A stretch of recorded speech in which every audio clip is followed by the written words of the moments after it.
안녕하세요, 채권맨입니다.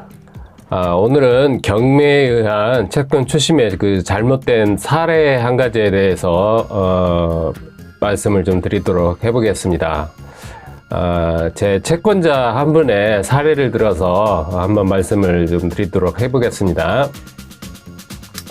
제 채권자 한 분의 채권 금액이 한 2,200만 원 정도 받을 금액이 있었습니다.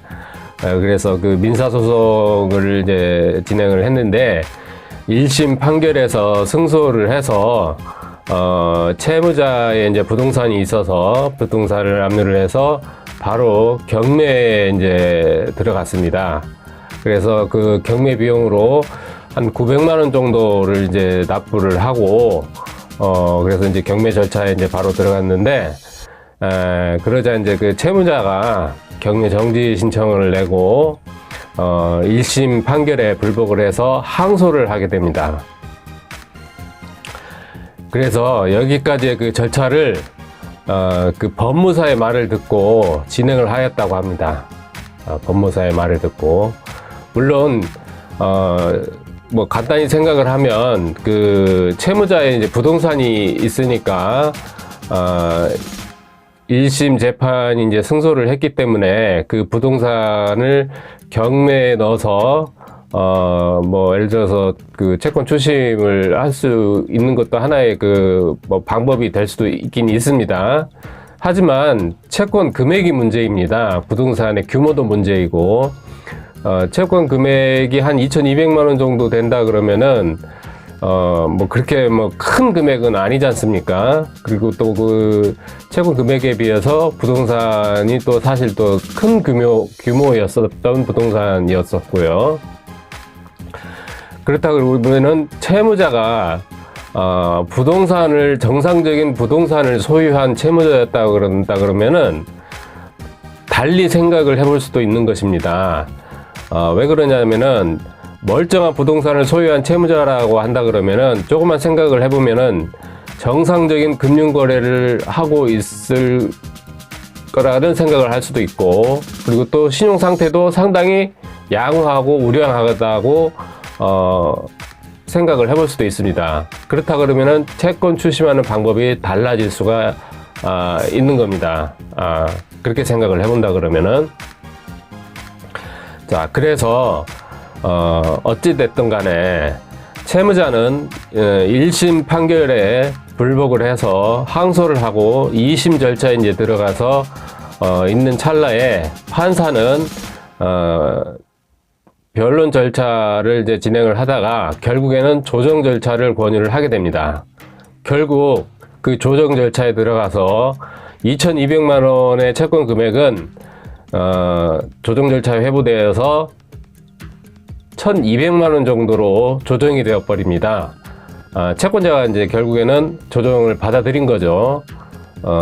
골치 아프니까 이제 더 이상 재판을 끌고 가고 싶지가 않은 거예요. 그래서 조정을 이제 받아들인 겁니다. 그러니까 결국에는 1,000만 원이 일단은 채권 금액이 또 깎인 겁니다. 결국에는. 그리고 경매 비용으로 처음에 900만 원을 납부를 했고 실제 비용은 500만 원 정도가 들어갔습니다. 900만 원 중에. 그러면은 결국에는 채무자가 손해를 본 비용은 500만 원하고 그 다음에 1,000만 원하고 1,500만 원을 손해 본 거죠. 1,500만 원. 그러면은 채무자가 자기 채권 금액 2,200만 원 중에서 실질적으로 조정이 끝나고 종국 판결이 나왔을 때 자기 수중에 들어가는 비용은 경매 비용 다 제하고 가져가는 실질적인 채권 금액은 700만 원밖에 없다는 얘기예요. 그러면 이 판결은 결국에는 이 재판 절차는 실패한 재판이라고 밖에는 볼 수 없는 겁니다. 재판이 결국에는. 왜냐? 다 받을 수 있는 채권 금액을 결국엔 첫 단추를 잘못 끼움으로 인해서 결국에는 반도 못 받고 비용은 비용대로 들어가고 재판은 재판대로 제대로 잘 해보지도 못하고 금액을 잘 받지도 못하고 끝내버리는 그런 재판 결과가 나오게 되는 그런 지경에 이르렀다는 이야기입니다. 이게 실제 사례입니다. 채권자가 자기 혼자 스스로 이제 그 법무사의 조언을 얻어서 법무사가 이제 뭐 소장도 써주고 이렇게 했겠죠.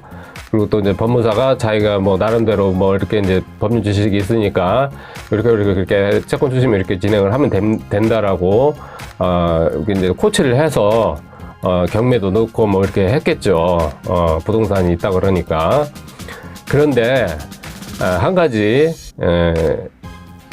잘못된 점이 있습니다.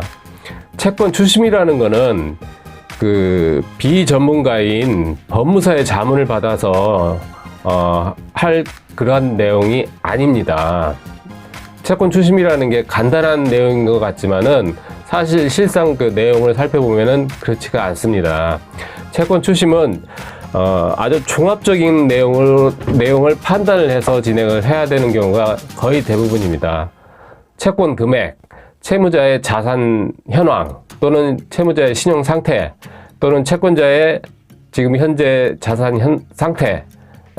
채권자의 상태는 왜 중요하냐면은 채권자가 재판이나 소송이나 또는 압류라든가 이거 진행을 할 때 이제 다 비용이 들어가지 않습니까? 그런 거를 감당을 할 수 있는 여력이 있는지 없는지 그런 것도 감안을 해야 되는 거거든요. 그래서 이런 여러 가지를 종합적으로 판단을 해서 추심을 진행하게 되는 것입니다. 그렇기 때문에 자칫 조그마한 판단 착오가 결국에는 채권자 재산에 손실로 다가오기 때문에 비전문가가 자문을 해준다고 그래서 비용이 적게 들어간다고 그래서 채권 추심을 섣불리 진행을 하게 되면은 결국에는 만약에 그게 실수로 이어진다고 하면은 커다란 재산의 손실로 이어진다라는 것을 꼭 생각을 하셔야 됩니다. 그래서 추후에라도 이러한 상황이 있다고 한다 그러면은 채권 추심은 꼭 채권 추심 전문가와 상담을 통해서 진행하시기를 당부드리는 바입니다. 이상 채권 추심 전문가 채권맨이었습니다. 감사합니다.